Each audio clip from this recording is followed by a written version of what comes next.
Elners, jumpa lagi di For Your Insight Podcast bersama saya Okina Tambunan. Saya ingin menyapa teman-teman semua yang berada di luar negeri, di luar kota, di luar dari wilayah Jabodetabek ya, karena di Jabodetabek kita masih bisa bertemu. Namun saya mengapresiasi sekali feedback dari teman-teman semua dari berbagai wilayah, tempat, zona waktu yang berbeda dan terus mengikuti channel ini dan diberkati dengan pembelajaran-pembelajaran yang dihadirkan. Thank you so much sudah menjadi kontributor dan supporter yang konsisten buat For Your Insight Team. Dan tentu saja saya bersama dengan Pastor Evelina Deak. Halo Pastor Eve. Hai Okina. Apa kabar? Very good. Very good ya, walaupun suara agak-agak ngebas sedikit. Ya, finally ada balik lagi nih suara. Ada suara, memang kita bergantian ya Pastor ya. Suara hilang, muncul lagi, hilang, muncul lagi. Nah itu dia tuh.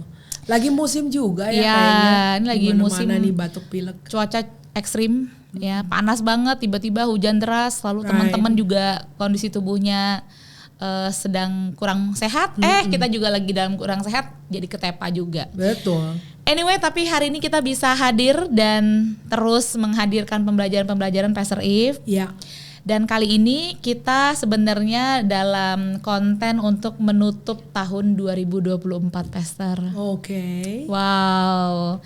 Memang sebenarnya kalau kita mau buat konten mengenai penutupan akhir tahun, jangan benar-benar mepet di akhir tahun ya. Supaya selalu ada ruang untuk mengevaluasi, untuk reflection, ya. melakukan reflection. Right. Saya rasa itu Pastor, kita bisa mulai dari situ kali ya. Apa yang Pastor Eve bisa tolong kita semua nih? Apakah ada pertanyaan-pertanyaan atau prinsip-prinsip yang kita bisa lakukan dalam refleksi akhir tahun kita supaya mempersiapkan tahun yang baru kita bisa lebih efektif dan tajam? Pastor boleh berbagi nggak? Ya, kita semenjak tahun 2022 ya, memasuki tahun 2023, we know that God is giving us at least in our community ya, di dalam komunitas kita suatu fase musim tanam.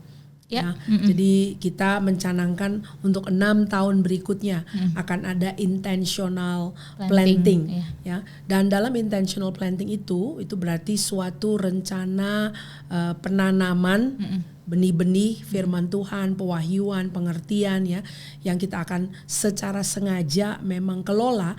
Maka untuk melakukan itu memang kita melakukan evaluasi.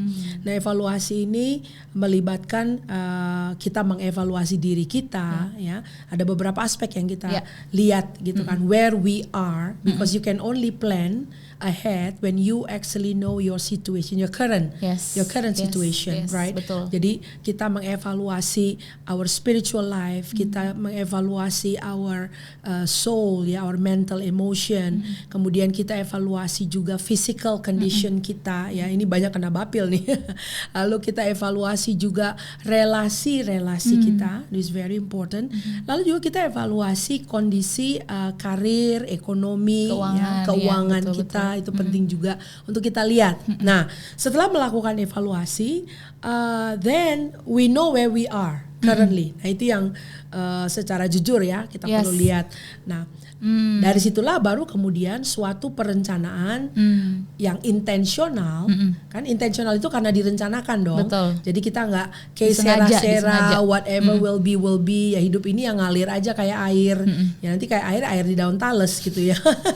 Jadi kan memang kalau ada intensionalitas maka kita perlu mengevaluasi dan merencanakan. Dan di situ ada time bound. Time bound itu berarti segala sesuatu perencanaan itu ada unsur waktunya. Karena kalau nggak ada unsur waktu, again, kita tidak melihat suatu target yang jelas, gitu ya. Jadi kalau orang-orang di mana-mana suka berkata smart goal ya kan. Jadi smart goal itu memang terukur dia ya, apalagi goal tersebut di-initiate lewat evaluasi yang kita lakukan dengan duduk diam di kaki Tuhan ya. Jadi juga bukan dengan kekuatan gagah kita sendiri ya, seperti firman Tuhan berkata di dalam surat Rasul Yakobus kepada jemaat, dikatakan ya kamu kalau mau merencanakan, aku mau begini, besok aku mau ke sana, mau ke sini. Ya, semestinya enggak jumawa juga berkata begitu. Tapi katakanlah bila Tuhan berkehendak ya. Ya kan, sehingga ada Tuhan di dalam perencanaan itu. Nah, yes. seperti itulah kita mengawali langkah kita memasuki tahun 2023 pada saat itu. Lalu kemudian kita evaluasi di penghujung tahun di term 4-nya, dan dari perencanaan itu pula kita memasuki tahun 2024. Sehingga di tahun 2024 itu kita mencanangkan dalam satu tahun adalah intentional growth. Berarti ada suatu pertumbuhan yang disengaja. Nah, ini yang kemudian pada term 4 ini perlu kita evaluasi. Am I growing? Right? Am I growing? Gitu loh. Karena semua yang hidup itu tumbuh, ya. Jadi am I growing? And nah, kembali lagi evaluasinya. Are you growing spiritually? Ya kan? Jadi coba kita lihat sekarang di term 4 ini secara kondisi spiritual apakah terjadi pertumbuhan? Ya, simple aja. Kita bersama-sama membaca Alkitab secara kronologis. Are you keeping up with the reading of the Bible? Ini penting loh ya. Ada orang katanya saya dengar bilang nggak perlulah baca Alkitab, ya kan? Nggak perlu baca selesai gitu ya. Ya kalau nggak dibaca selesai apa yang mau direnungkan? Betul. Dong? Ya kan mesti baca. Gitu. Itulah bahannya yang bisa direnungkan. Betul. Ya kan? Nah jadi are you keeping track with that gitu loh. Jadi sejauh mana dan kita di LBC kita pakai print out ya. Saya nggak tahu di Alkitab saya sekarang ini saya bawa nggak atau saya tinggalkan. Satu lagi. Mungkin di Alkitab kita ada Bible reading plan-nya. Ada Bible reading plan. Jadi how are you spiritually? Are you growing? Ya. Jadi ada checklist lah yang kita bisa ikut. Your weekly attendances in the church, have you been keeping it up? Hadir di ibadah ya, keadaan di ibadah. Atau bolong-bolong. Terus kemudian we have small groups, ya kan? Selama setahun ini selalu hadir atau ada bolong-bolong, ya kan? Bolong-bolong gimana nih, gitu kan? Nah itu mungkin sedikit indikator ya. Kita punya juga our corporate prayer time. Ya buat saya sih sederhana. Kalau orang nggak datang di corporate prayer, kira-kira can I trust you praying alone at home? Ya kan, doa sama-sama aja saya nggak lihat. Kira-kira di rumah doa nggak ya? Karena kan? Tahun ini kita bertemu setiap hari Kamis ya gereja kita setiap untuk hari berdoa Kamis sepakat bersama. Pagi-pagi tuh kita kumpul berdoa bersama-sama. Jadi are you attending that? Nah ini adalah hal-hal yang setidaknya secara gereja kita bisa cek. Tentu itu salah satu ya. Yang lain-lain disiplin-disiplin rohani yang lain-lain. Are you a faithful giver? Ya, kamu menabur secara setia nggak? Kan gitu juga praktek ya. Berpuasa, ya kan. Melayani, have you giving yourself in service? Ya, itu penting. Ya. Terlibat di dalam pelayanan. Karena a serving Christian is a growing Christian. Yes. Ya. Jadi terlibat nggak? Nah ini unsur satu mengenai are you growing spiritually, gitu kan? Kemudian kita lihat kondisi mental emosi kita. Are you growing in that sense? Ya, hal-hal yang selama ini mungkin menjadi emotional struggle. Ya, biasanya kalau lagi kehimpit, what would be your natural response? Sekarang sudah mulai ada refleks atau refleks yang menunjukkan kedewasaan rohani nggak? Ya, jadi biasanya mungkin kalau di tengah tekanan biasanya ngambek, ya, atau perang dingin, kabur, ya, atau marah, bersuara keras, ya kan, atau melarikan diri dengan berbagai macam coping mechanism. Nah ya kan? itu betul. Nah, apakah tahun ini di area itu ada perbaikan? Ya, are you managing your mental health, ya, emotional health gitu kan. Nah ini juga mungkin termasuk dengan pengaturan waktu. Ya, are you managing your Sabbath? Are you managing your resting days? Ya kan, nggak bisa 7 hari semuanya diambil serabutan aja untuk bekerja dan terus beraktivitas.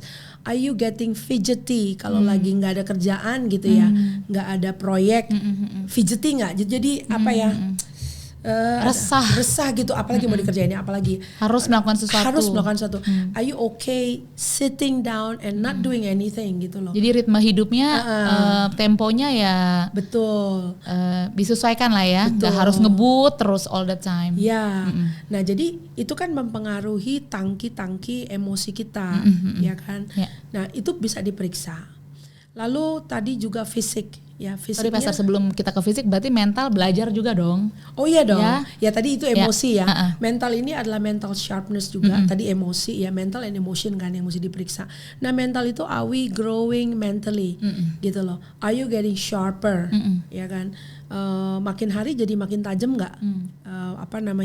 Otaknya. Jadi atau semakin jadi pelupa, semakin jadi tumpul. Pemahamannya gitu. ya. Pemahamannya gitu kan. Jadi ya mental juga emang perlu dipertajam gitu ya. Apakah ada training yang diikuti, courses ya kan, kelas-kelas ya. Gereja kita memang selalu melek ya. Maksudnya kita selalu agile untuk mengirim jemaat kita untuk mengikuti training-training yang memperlengkapi equipping. Jadi memang karena kita mau terus bergerak maju gitu. Jadi ada training-training yang kita rekomendasikan gitu. Nah, jadi mental and emotion. Buku-buku juga ya yang dibaca. dibaca. Readings ya. Untuk buat teman-teman yang menyimak podcast ini, kita banyak merekomendasikan buku, bahkan join reading bersama-sama ya.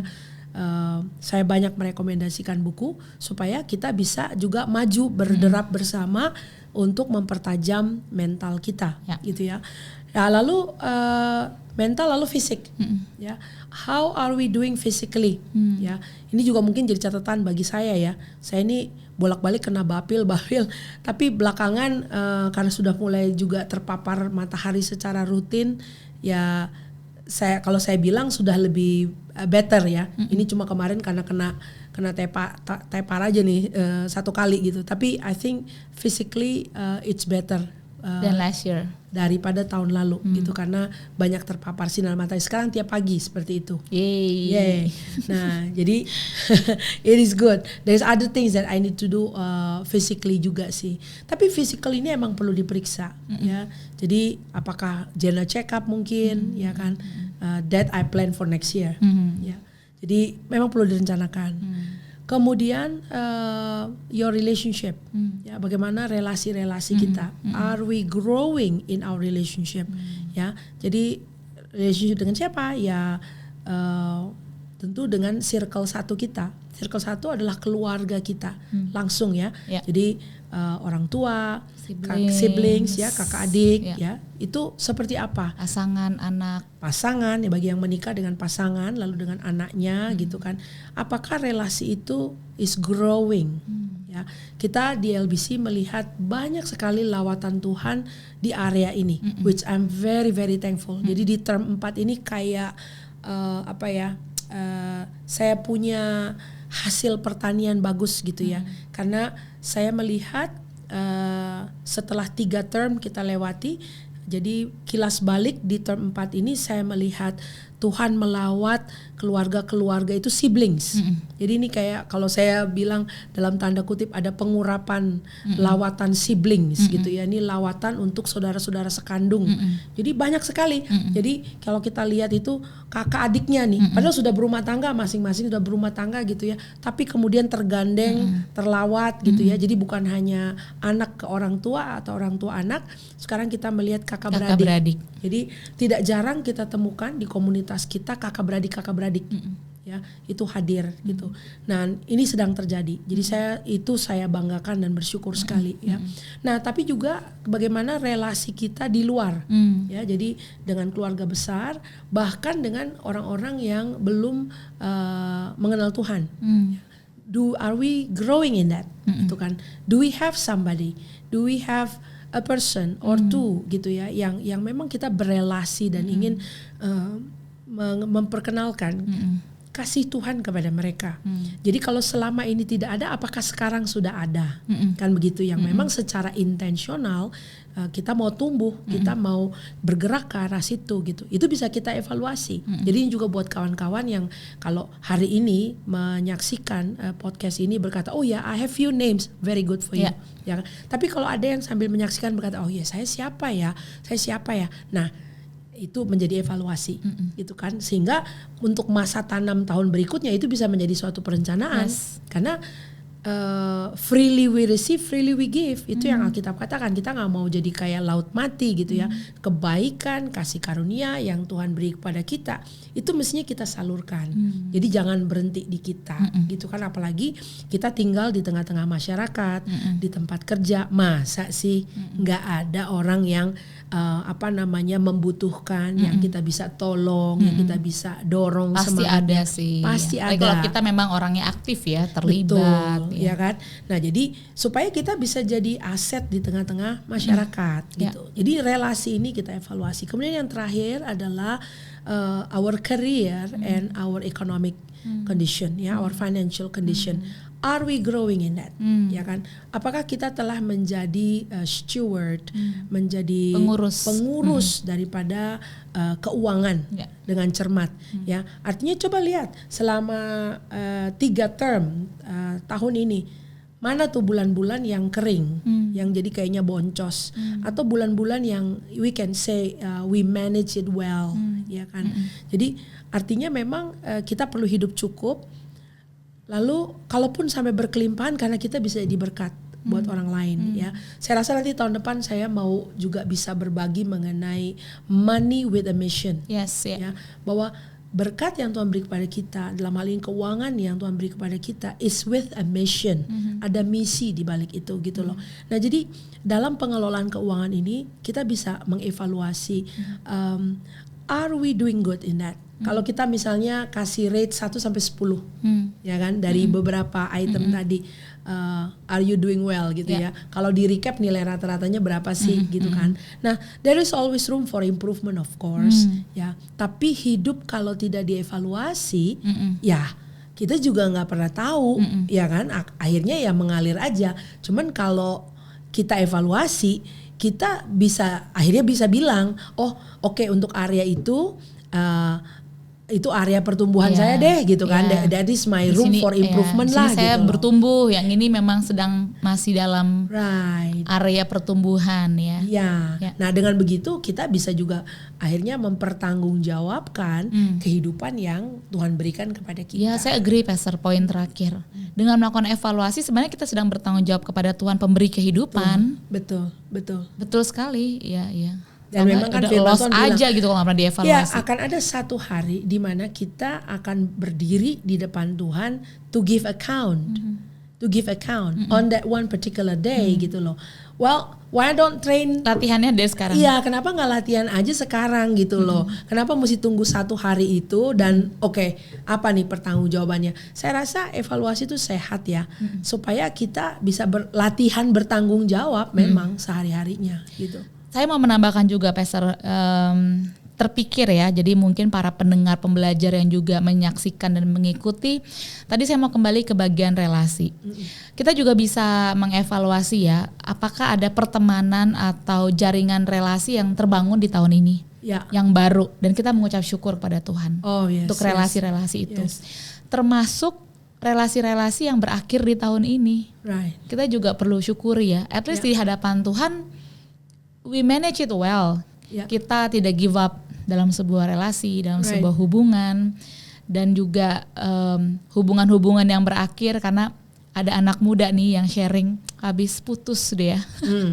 Cuman saya dorong dia manage it properly gitu. Kalau kamu mau mengakhiri sebuah hubungan, perlu ada proper closure. Betul. Ada penutupan hubungan yang baik. Dan kita bisa mengambil makna dari hubungan-hubungan yang berakhir. Dan demikian halnya kalau kita berkata baik, itu bukan pupur-pupur ya. Betul. Artinya kalau ada rasa kehilangan atau duka, kehilangan tuh duka, betul. Hadapi juga gitu. Jadi artinya to end a relationship, bahwa satu fase itu berakhir tidak berarti goodbye and I need to move on. A lot of people nggak bisa move on karena mengakhirinya itu tidak proper. Nah, mengakhiri yang proper berarti kan kita mesti akui dong, ada yang hilang, ada rasa sedih, bahwa ada relasi rasa itu duka. Meaningful. Betul, bahwa itu meaningful, ya, kenangan-kenangan itu ada ya. Benar. Nah, jadi hal-hal ini yang saya rasa juga perlu dibawa kepada Tuhan, sehingga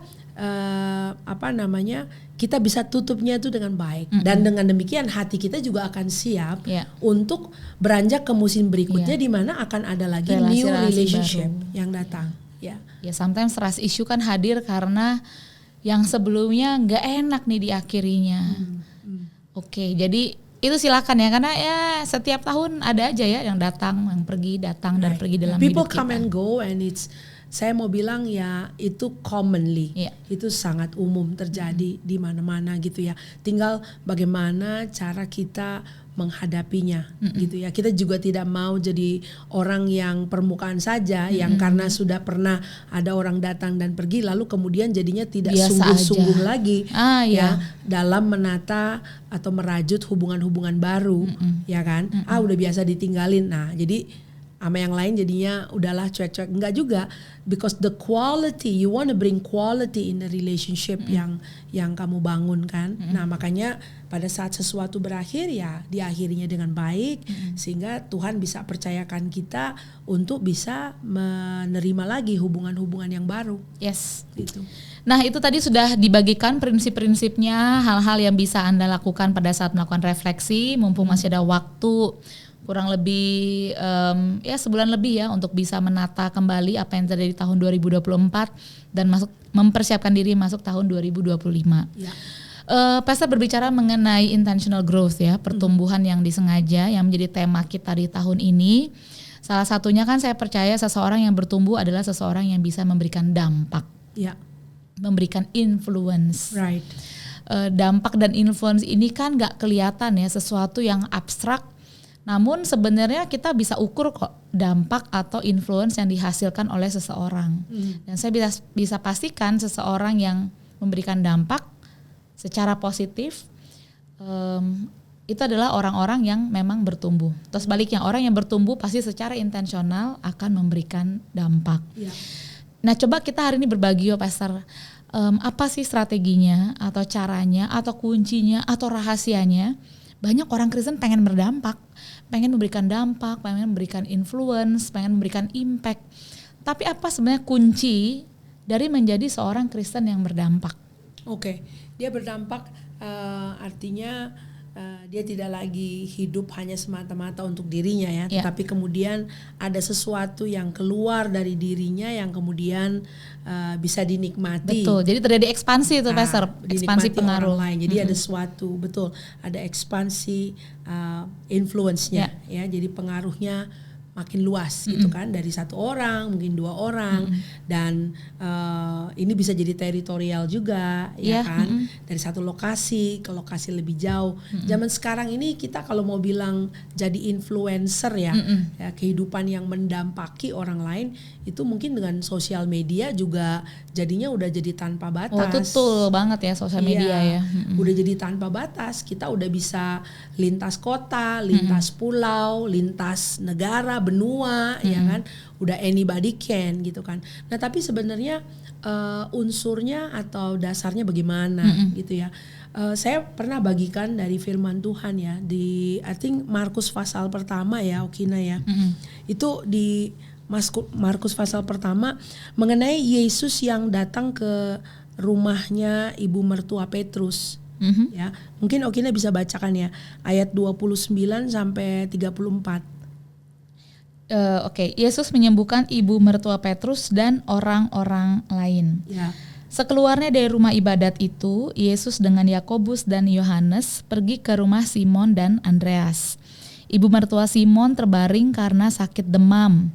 Mereka segera memberitahukan keadaannya kepada Yesus. Ia pergi ke tempat perempuan itu dan sambil memegang tangannya, ia membangunkan dia, lalu lenyaplah demamnya. Kemudian perempuan itu melayani mereka. Menjelang malam, sesudah matahari terbenam, dibawalah kepada Yesus semua orang yang menderita sakit dan yang kerasukan setan. Maka berkerumunlah seluruh penduduk kota itu di depan pintu. Ia menyembuhkan banyak orang yang menderita bermacam-macam penyakit dan mengusir banyak setan. Ia tidak memperbolehkan setan-setan itu berbicara sebab mereka mengenal dia. Nah, apa yang kita lihat di sini adalah bahwa Yesus berkunjung ke rumahnya Simon. Berarti ada relasi antara Yesus dengan Simon. Ya. Jadi just imagine the King of Kings come into the house. Wow. Ya, into the house. Dan pada saat kedatangan Yesus ke dalam satu rumah, then you get ready, ya, karena kehadiran tersebut tidak akan mungkin biasa-biasa. Kehadiran tersebut pasti akan membawa dampak. Membawa dampak setidaknya bagi siapa? Bagi orang di rumah itu. Ya, satu orang bertobat, seisi rumahnya diselamatkan. Yes. Ya, jadi kita lihat dia datang ke sana karena Simon Petrus. Ya, jadi ada satu orang nih yang menjadi kuncinya, penghubungnya. Nah, gitu kan. Lalu dibawalah ke sana, lalu kuasa yang ada dalam diri Yesus langsung menyelesaikan problem yang dialami oleh rumah tangga tersebut. Apa sih masalahnya? Ibu mertuanya Simon Petrus lagi sakit demam. Jadi dia tidak bisa beraktivitas, dia tidak bisa aktif gitu kan. Dan apa yang terjadi? Langsung Petrus sampaikan, ini ibu mertua saya sakit, dan Yesus menyembuhkan. And right away setelah dia sembuh, langsung ibu ini bangkit dan melayani. Iya, betul. Ya, langsung melayani. Jadi ada sesuatu yang kemudian bergerak yang tadinya berhenti pergerakannya karena kehadiran Yesus di satu rumah. Nah, let's say kita lihat di situ, berarti satu rumah itu sekarang mengalami lawatan Tuhan. Ya, dan saya percaya di mana Yesus hadir, maka ada akses terbuka bagi kuasa Allah untuk mengalir. Nah, mengalirnya kan tadinya rumah itu saja, gitu ya. Nah, menarik sekali di sini Alkitab berkata menjelang malam, sesudah matahari terbenam. Ini ada kata keterangan waktu yang cukup panjang ya. Menjelang malam sesudah matahari terbenam. Apa yang terjadi pada saat hari mulai gelap itu, dibawalah kepada Yesus semua orang yang menderita sakit. Kenapa baru malam-malam datang ke situ? Karena ternyata konteksnya kalau kita baca dari perikop sebelumnya, kejadian itu terjadinya pada hari Sabat. Iya, betul. Di ayat 21 ya. Iya. Jadi rupanya sebelum masuk ke rumahnya si Simon itu, Yesus sebelumnya itu masuk ke sinagoga. Iya. Ya kan? Dan di sinagoga itu terjadi suatu power encounter, ya, di mana kuasa Allah berhadapan-hadapan langsung dengan kuasa gelap. Jadi ada satu orang yang ternyata dirasuk setan hadir di sinagoga, ya. Saya nggak tahu udah berapa kali dia datang, nggak terjadi apa-apa gitu ya. Tapi pada hari itu Yesus hadir di situ. Nah, situlah clashnya tuh terjadi. Clash of the Kingdoms, gitu kan. So it was that day, pada hari Sabat yang mestinya orang beribadat aja, nggak boleh kerja, nggak boleh apa gitu kan. Jadi juga tidak ada pergerakan yang terlampau. Bagaimana kita duduk di sekolah teologi, kita tahu ya bahwa di dalam aturan hari Sabat orang boleh melangkah berjalan dalam radius berapa tuh, ya kan. Jadi you cannot travel, you cannot walk far away gitu ya dari proximity itu gitu, karena memang hanya boleh di lingkungan itu aja pergerakannya gitu kan. Jadi nggak mungkin orang bisa berita yang santer mengenai bertemunya kuasa gelap itu di sinagoga itu, sekalipun orang dari mulut ke mulut bisa langsung bercerita, ya orang juga nggak bisa berjalan jauh untuk datang ke sana gitu kan. Jadi kita lihat di ayat kalau 28, lalu segera tersebarlah kabar tentang dia ke segala penjuru di seluruh Galilea. Cuman bagaimana mau pergerakannya gitu kan, karena itu hari Sabat. Nah, jadi kemudian di perikop yang tadi kita baca ya, menjelang malam, berarti hari Sabat selesai, sudah berakhir. Makanya di situ justru malam-malam. Jadi kalau kita pikir ya ampun, ngangkut orang sakit malam-malam, kira-kira dong gelap-gelap ya. Tapi karena pada saat itu hari Sabat berakhir, pada saat matahari terbenam, ya kan. Dibawalah kepada Yesus semua orang yang menderita sakit dan kerasukan setan.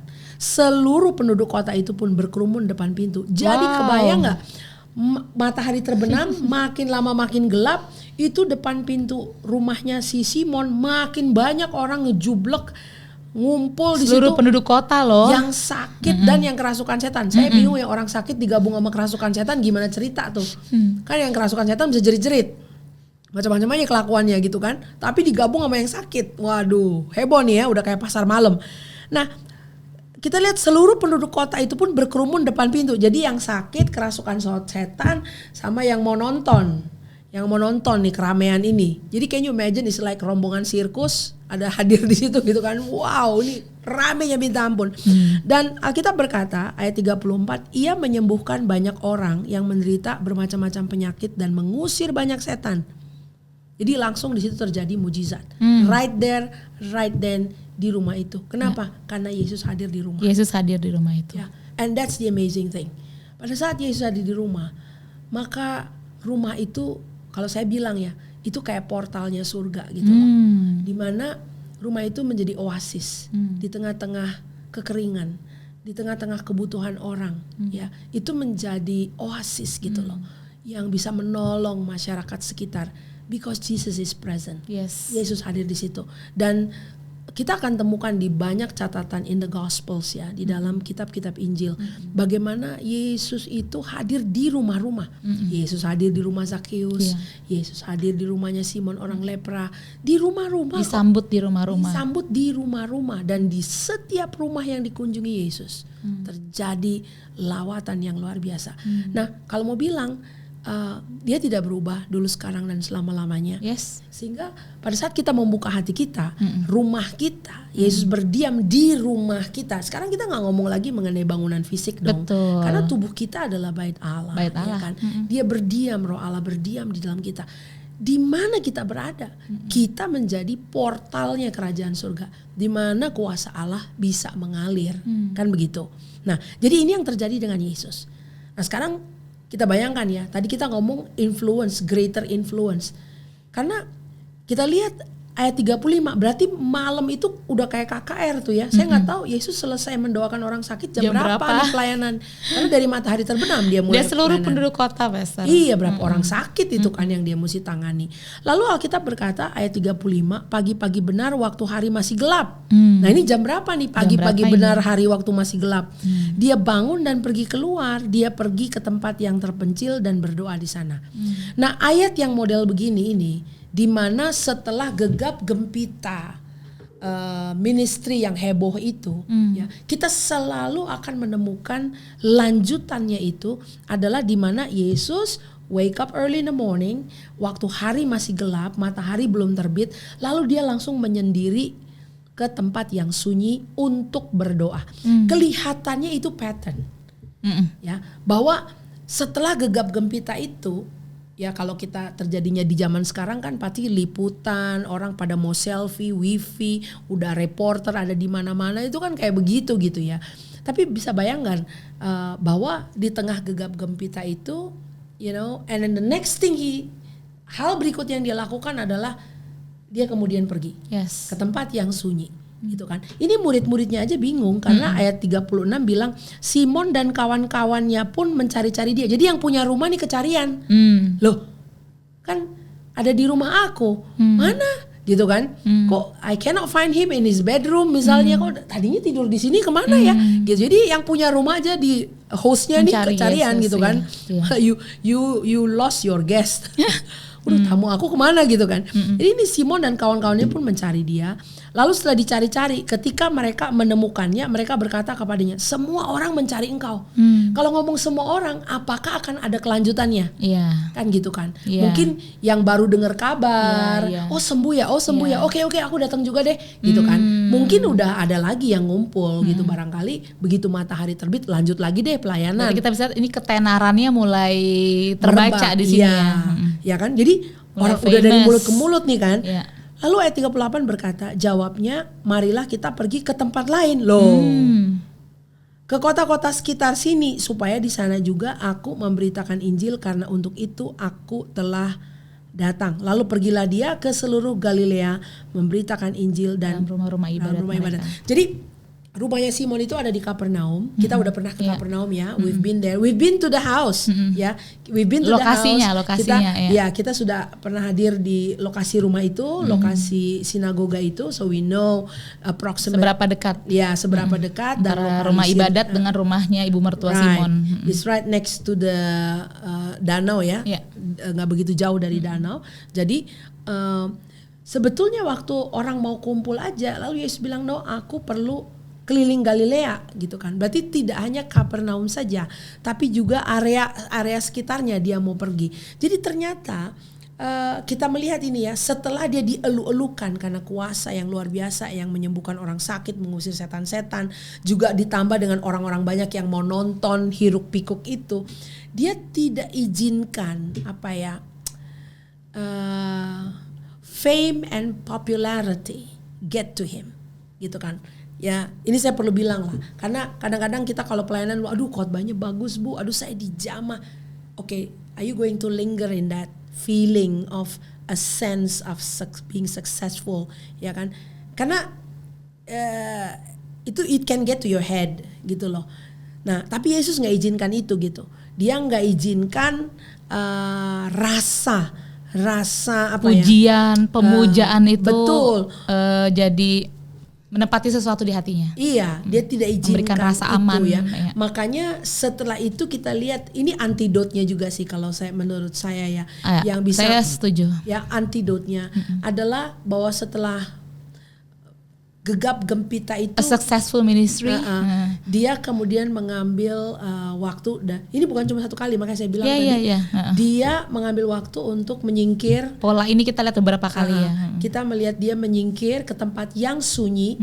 Yang sunyi berarti there is no other voice, no other sound but your own and the Lord's. Kan begitu ya. That you don't hear anything else tapi suara batinmu. You don't hear anything else but God, gitu kan.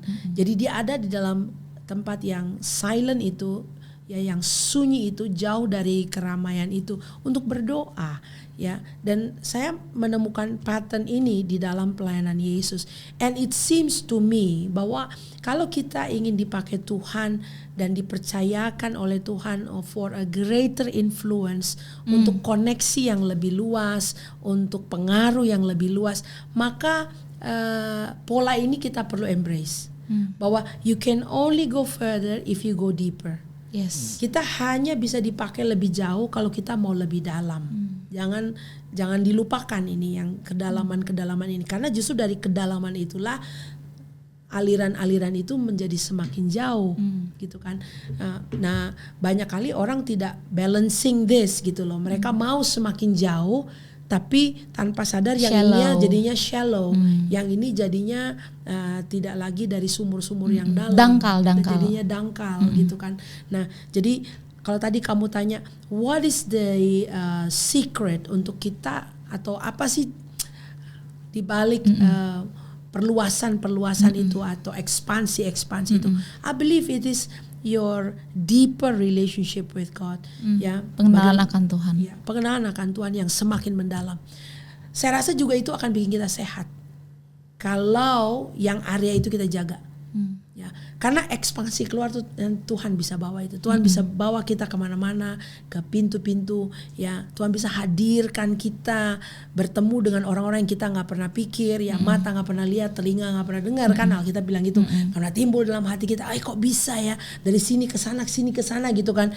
Kenapa? Ya itu rahasia Tuhan itu. Itu Tuhan yang bikin. Nah, tanggung jawab kita adalah menjaga kedalaman itu, menjaga yang bersama dengan Tuhannya itu loh. Gitu. Kalau itu kita bisa jaga, perluasan itu nanti lihat Tuhan akan bawa. Dan pengertian saya juga, Pastor, waktu merenungkan bagian ini ya. Pertama, Yesus tidak tergoda untuk melanjutkan ministrinya di tempat yang sama. Berarti kan ada interupsi pada saat Yesus melakukan kegiatan pagi-pagi benarnya bersama dengan Bapa di sorga. Jadi untuk memulai suatu hari atau untuk kita memulai sebuah perjalanan atau melanjutkan sebuah perjalanan, penting sekali buat kita untuk bisa menanyakan juga kepada Bapa kita di sorga, apa agenda hari itu. Right. Karena Yesus tidak tergoda untuk melanjutkan pelayanannya di Kapernaum. Tapi dia bilang sama murid-muridnya, there must be another instruction. Tapi bilang sama murid-muridnya, mari kita pergi ke tempat lain, kota-kota yang berdekatan, untuk memberitakan Injil. Jadi ada intentionality juga di sana. Yesus punya agenda, ada unsur kesengajaan juga, tidak juga tergoda untuk melanjutkan, bisa juga melanjutkan, tapi faktanya kita membaca di sini Yesus melanjutkan ke kota-kota lain. Untuk menjadi seseorang yang dalam ya. Seseorang yang dalam ini agak sulit ya kalau kita pakai bahasa Indonesia ya. A deep person ya dalam bahasa Inggris. Seperti itu ya Pastor ya. Iya. Untuk kita terhubung, terkoneksi dengan Bapak kita yang punya agenda dalam hidup kita. Ya, karena sebetulnya kan kita melayani kehendaknya Dia yang mengutus kita. Itu makanan kita. Yes, dan itu yang Yesus katakan, ya sebab makananku adalah melakukan kehendak Dia yang mengutus aku. Gitu. Jadi it's not our purpose yang kita sedang kerjakan, kita serving purpose-nya Tuhan. Jadi memang ya analoginya ada apel pagi ya, dan di apel pagi itulah kita terima instruksi kan. Iya. Saya rasa ini juga bisa menjadi pengantar kita juga Pastor menyambut tahun yang baru ya. Betul. Untuk kita bisa berdiam, mendengar suara Tuhan, jauh dari keramaian, jauh dari pendapat-pendapat orang, jauh dari tren yang sedang tren saat ini. Iya. Tapi untuk kita bisa connect kepada Tuhan, sebenarnya agenda apa yang kita perlu lakukan Betul. di tahun 2025. Ya. Dan mendengar baik-baik suaranya, bukan suara kita atau suara yang lain, tapi suara Bapak kita, kemana langkah-langkah kita harus berjalan. Ya. Dan ya ini juga yang saya persiapkan untuk diri saya Pastor, untuk mempersiapkan tahun yang baru. Tidak hanya untuk saya pribadi namun untuk gereja kita juga. Jadi kita tetap sesuai dengan in step dengan the will of God, kehendak Allah mengenai hidup saya maupun juga gereja kita. Ya, ada orang berkata selalu ya, mau memasuki tahun yang baru itu resolusi tahun baru itu apa? Ya di mana-mana kan istilahnya New Year's resolution. You're resolute on these items gitu. Resolusinya apa untuk tahun baru? But again, pada saat kita memikirkan hanya kepentingan diri kita saja, ya resolusi kita hanya hal-hal yang menyangkut hidup kita. Tapi begitu kita tahu bahwa hidup ini adalah kesempatan yang telah diberikan, dianugerahkan kepada kita karena karya Yesus di atas kayu salib, dan kita perlu mindful bahwa di dalam menghadirkan resolusi buat tahun yang baru, kita tanya apa kehendak Bapa buat hidup kita. Yes. Nggak lagi hidup kita kan, karena hidup yang kita hidupi bukan hidup milik kita lagi sendiri. Ya, bagiku hidup adalah Kristus kan begitu. Jadi ya, jadi memang kita perlu mindful untuk tanya. Jadi kalau ada istilah SMART goal ya, kan SMART, specific, measurable, achievable, terus reliable, time bound. S-nya itu kan specifically led by the Lord. Jadi bukan kita bikin-bikin sendiri nih. Aku mau tahun depan ini nih. Ya, tapi itu kehendak Tuhan nggak dalam hidup kita? Betul. Jadi bahkan dalam langkah pertamanya kita sudah melibatkan Tuhan dalam membuat goal Tuhan atau perlu resolusi. terlibat, iya. Jadi karena ya dengan kesadaran memang hidup ini adalah hidup yang sudah ditebus, dibayar lunas oleh Tuhan. Agree. Thank you Pastor untuk pembelajaran yang sudah kita sama-sama diskusikan hari ini, dan kita akan terus lanjutkan di episode berikutnya masih dalam persiapan untuk menyambut tahun yang baru. Jadi stay tune dengan kita dan sampai jumpa.